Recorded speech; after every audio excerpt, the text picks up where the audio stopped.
Good morning. It is Monday, around 2:31 a.m. It's the June 26, 2017. I want to get these thoughts down before I forget. I was just watching a program with Linda Howell.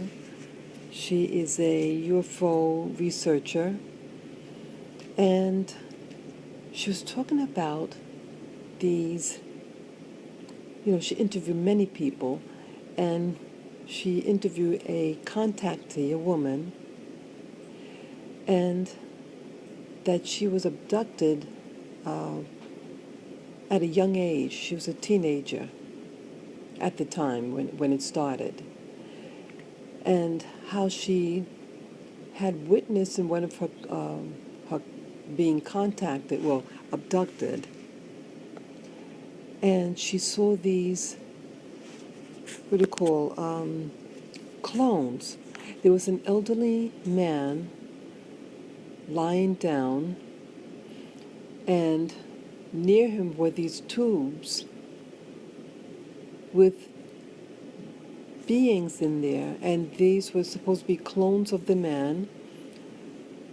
The clones were younger than the current man, they said about 10 years younger, and that there was this soul transfer to take this, to capture the essence of the person and put it in this body, the clone body, and that the older man was to be put back where he came from, and that, he would eventually die and, have a funeral. And then the other bodies, they said they were going to bring them to, they said, possibly Australia, and for him to live his life. And that, I think it was the insectoids that were doing this experiment, and it's for their needs, and they didn't tell you what their ultimate goal, why they're doing what they're doing, but that they're doing this. I'm just thinking, how could you just take a person and put him in another country, a clone of someone in another country, to live a life? How would this person know how to function? What memory would they have? And again, this clone is an adult clone, a mature person. How are they going to live their life and in a different country? From the U.S. and then bring them to Australia. So I'm just wondering, how pervasive is that happening? How many people are being taken, cloned, made into a clone, and then their soul being brought to some other place? It sounds absolutely frightening. And I've heard of things like that before. This year, 2017, I think I just started hearing about the cloning, and within the Hollywood circle, that people are being cloned, and these celebrities are being cloned and being forced to do certain things, and if they disobey, that they take their soul when they're asleep. I guess something like astral travel or something. They're taking, the consciousness of that person, and they're in this room with their clones, and that they beat the clone, and that they feel the pain. And it just sounds so. It sounds like such a Hollywood horror film. Awful. It's kind of like I just posted a video about ET, Caucasians or white people and the ET connections. I just posted that up. I had to post it up twice. There was some audio problems with it. And what it's all about. And then I'm thinking, okay, you have beings here. And it seems like even with the cloning, that they were white people. But you don't really hear about black people being made into clones, but maybe it does happen. But why it's happening so much with white people, because maybe that's where these type of human beings come from. Because again, the video that I just posted about whites and ET connections, but either way, some things are happening, and there seems to be a link between whites on this planet and ETs, and how the gathering of information seems very essential with people of Western European and Central European ancestry to such an extreme. So again, I'm thinking that people on this planet are the hands, the feet, the eyes, the senses for these ETs to do a task. It just seems like our bodies are being recycled. And maybe all this strife that we have on this planet is really strife between different factions of one ET versus another ET. Because you have all different types of people here. So it would seem logical that if each different category of people were created by different ETs, so it makes sense why this strife. All these factions fighting each other all the time. That's the only logic that I can get out of this. Why all this fighting?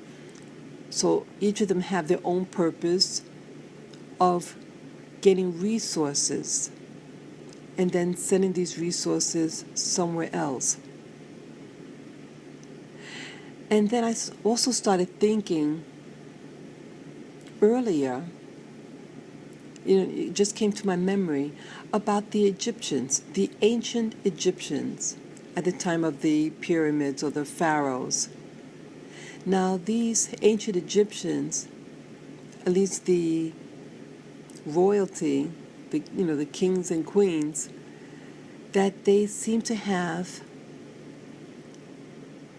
maybe it was just their religion or whatever, but either way, such a desire to, they believed in reincarnation or something, that when they die, preserve the body, and I guess that maybe thought that their soul would come back into their body.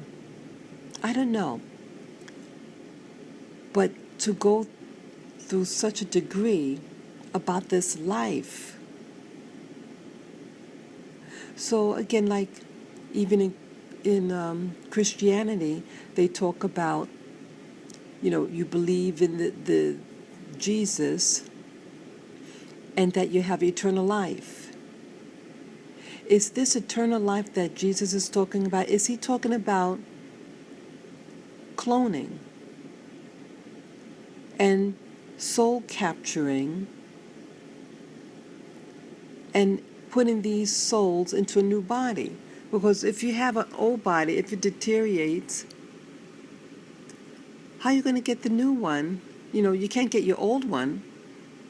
You're not going to get something that's broken down and is dust, unless you get cremated. So I'm thinking these souls, if souls are being reharvested and recapturing, if that phenomena is correct, and this Jesus or the gods slash ETs of high intelligence, and we're being put into these new bodies.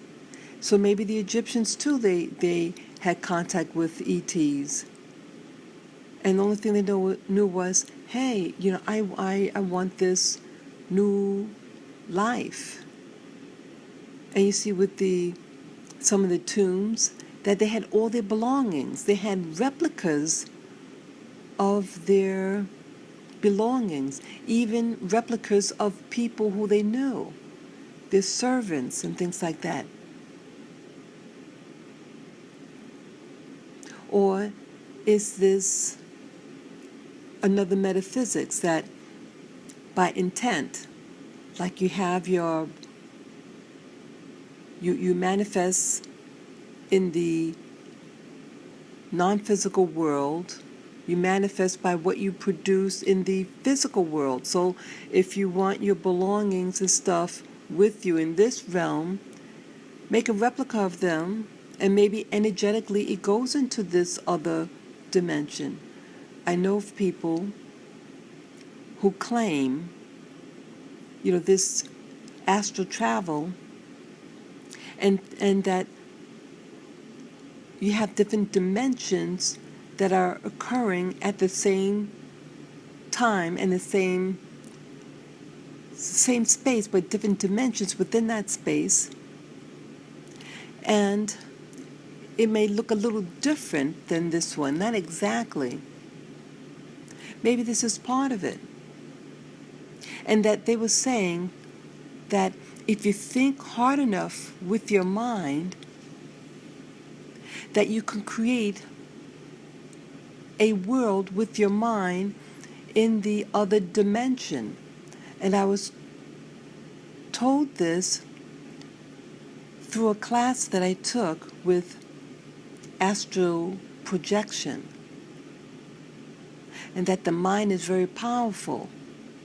So I'm just thinking, and I'm just trying to tie in the dots here. So I'm being taught this about a year ago, that you could focus and visualize in your mind a world that you like, a surrounding, maybe it's a house and the fancy furniture and things like that. You think hard enough with this, and it energetically gets created, and it's something you'll be able to visit and go to. And so I'm thinking maybe the Egyptians were taught the same thing by astral traveling, about the power of the mind. And so for the ancient Egyptians to mummify, this is really making a strong statement that you have a desire to create something, if not now, but for some later time. So that's still making a purpose, a direction, and a focus of thought and energy to create it. This world is really something, that's all I can say. That you have a world happening, and it sounds absolutely crazy. But maybe this is what life is really all about. We create religions, we create stories, or it's created for us, and we just follow along. Just like I followed what other people told me about God and religion. But now for the first time, I'm questioning it. And I'm questioning what life really is all about. And why, in my search, it always seems like a pattern. Certain types of people are being initiated into certain practices. Certain people in government. You have Masons, you have Mormons, You have people who are descendants of people who, whose parents or grandparents were Nazis. You have people who generationally were being contacted by ETs, and they're followed from generation to generation. And you may think you're going crazy, but you're being followed because somehow you're attached to these people, to these ETs. And again, maybe these ETs created your bloodline for themselves. And maybe energetically you're connected to them, and that they can work within that energetic body. But it may not be just one ET. It could be different races of ETs. So that's all that I want to share right now. And definitely this world is very, very, very bizarre. And it gets more bizarre as time goes on. But we're to just stay focused and not be afraid. Don't be afraid. Make an intent to say, I am sovereign over my own being. I do not allow others to force me to do and go against my free will. Take care, guys. Bye-bye.